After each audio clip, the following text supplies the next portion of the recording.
Mereka tidak takut untuk mencubit pantatmu. Mereka tidak takut untuk menyentuhmu. Mereka menggunakan kedekatan jarak itu untuk menjadi terlalu dekat. Rasanya jadi sangat-sangat tidak nyaman. Semua yang di sekitarmu, kamu berpikir ini adalah kota suci. Ini harusnya menjadi salah satu tempat teraman di dunia. Ada banyak lagi cerita-cerita lain yang lebih parah.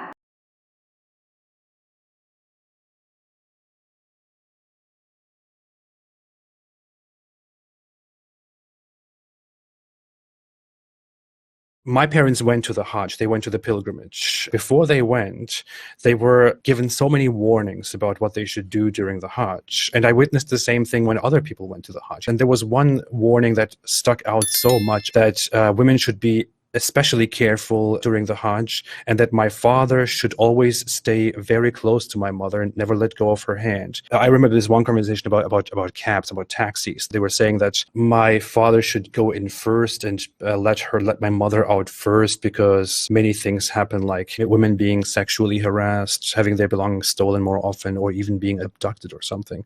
Is that something that you know of? Yeah, to be honest, it's something I know a bit too much of, which makes you really question like a lot of things. Because I've said this so many times.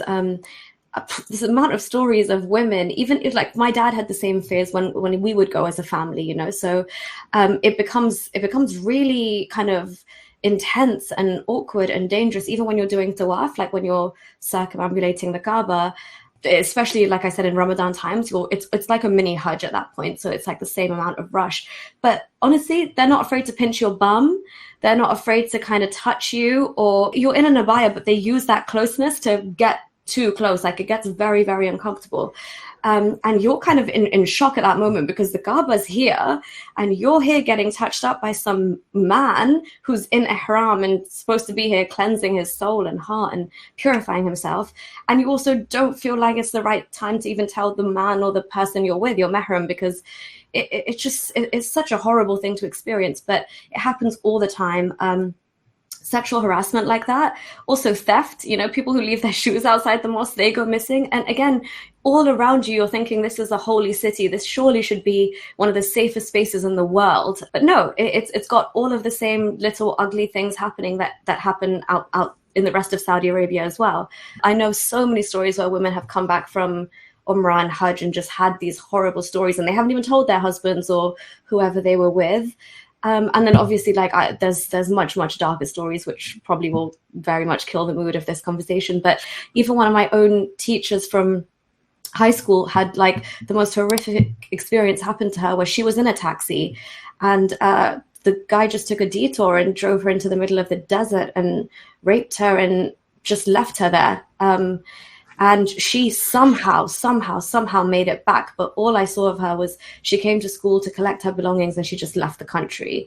And you can't even imagine like what would have happened. And the fact that she just silently left the country, knowing there's no justice that she would ever get in Saudi Arabia, nobody would be held accountable, just speaks volumes. Sorry, AP, for killing the vibe there. No, these are things that need to be said. I mean, this is something that even deserves its own talk. This should be separately addressed.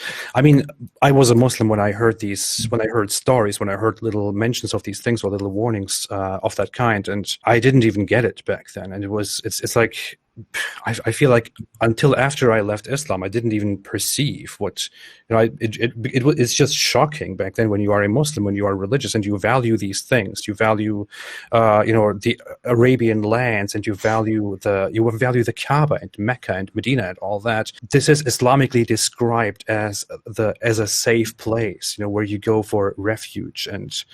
And then you think, wow, in that holy place, the holiest place of all, you have men everywhere or others everywhere trying to engage in extremely terrible behavior, in abusing women and abusing others, and in groping and rape and theft and all that. I didn't even get it back then. And only after I left Islam, I thought, wait a minute, what the hell? Yeah, and unfortunately, you internalize it and you think, okay, this is just a woman and this is maybe something I have to deal with, you know. And I never had the audacity to tell my dad, just out of like, I can't even bring that to my lips. Like, what would he think and say? But obviously now I think completely differently. But at that point, you genuinely do think, okay, this is just something I have to deal with as a woman, but it's something I deal with alone. And because again of the context it's happening in, you're just doubly as shocked, right?